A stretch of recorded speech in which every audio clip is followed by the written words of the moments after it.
Okay, so we're going to go over the head roll version of the Russian drag arm lock. So again, this is a head roll version, so we're continuing that motion of coming up on the hip and grabbing the head, but we're going to flip it all the way around. Sometimes he starts the motion for you anyways.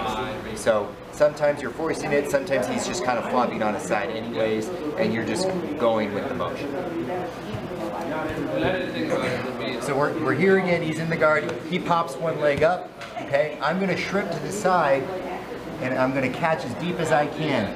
I want it at least in the crook of my arm where it bends. Ideally, it should be like on your bicep. So it's a strong part of your arm, and you've got a nice deep hook, and he's going to have a hard time stepping out of it. And then from there, you drag that leg up as high as you can get it. I try and put this hand like that, or raise my hand like I'm in class again. Okay, so we catch there, pop it free, he hits his hip. Now, here's where it's going to be a little bit different. When I come up, I'm going to catch my foot right there. It looks like you're kicking him in the back of the head, but you're just kind of placing your foot right there as you roll. Okay, so as I get ready to roll, I collect my hands, I turn my hips over, and this foot is going to drag his head over. We're here, collect.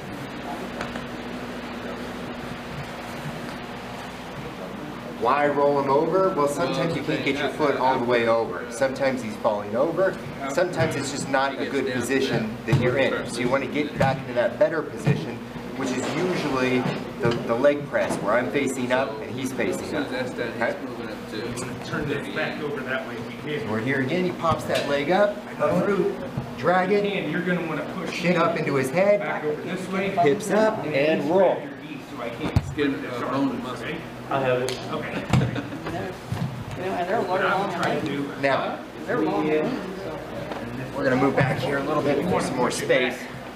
Over here if you can. All right, so sometimes you lose the leg, but ideally you should try and hug both of them all the way through. It makes it a lot easier when we roll. So this time, we're going to hug nice and tight, both the leg that you drag and that hand you're trying to arm lock. We have a hold of it, that comes up, pop it through, and see how up high I am with the lock? You can even hug like this, okay? Shin comes up, hips over, roll through, collect. One way. It's pretty nasty that way because he's folded in half like a sandwich, or like a staple shape like that. He doesn't have very much wiggle room anymore, and you're literally squeezing him even more into that. Okay?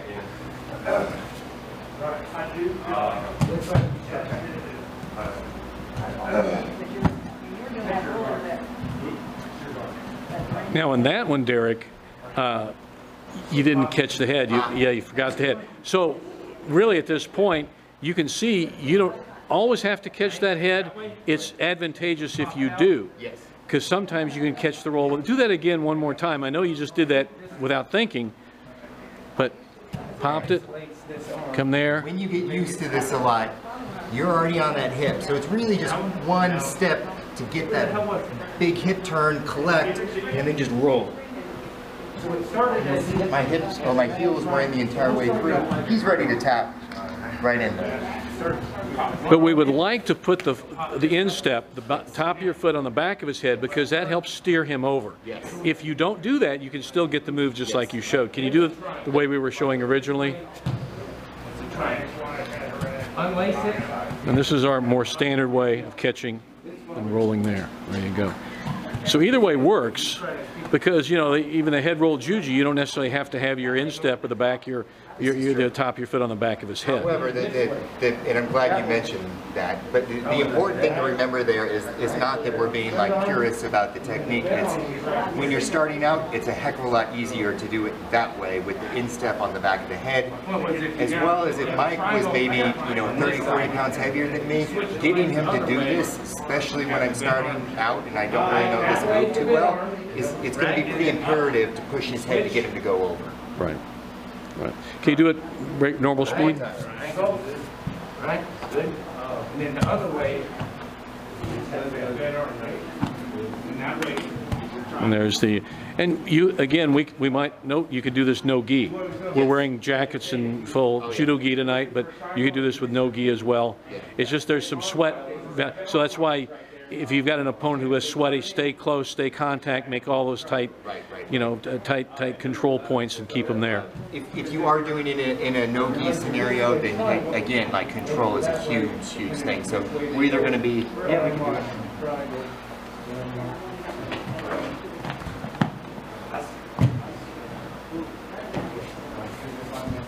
So in this case, I might do it from a baseball bat grip, but I almost always catch it with a deep hug right there, okay? And I'll as well block right here. I'll put my foot on the hip and I'll block in on that arm so that he's gonna have a difficult time dragging his arm back. This gives me extra layers of protection he has to go through in order to get that arm free. Okay, if I just rely on this, he might be really slippery and he pulls it free before I even get the arm lock. So I hug in nice and tight, I block it with that elbow, he puts the leg up, drag, catch, and round we go. And I might add, those are still great things you do even if you're wearing a jacket and a belt. Right. You know, but it's just keep it control and tight. You can do, as with all things in grappling, unless you're doing a gi choke, it really isn't going to make that big of a difference. The gi provides more sweat absorption and more friction, so it's a little bit easier to do some of them. You just have to be mindful of the, you know, the more slick nature, the more dynamic nature of the no gi. Can you do one more time, no gi, then?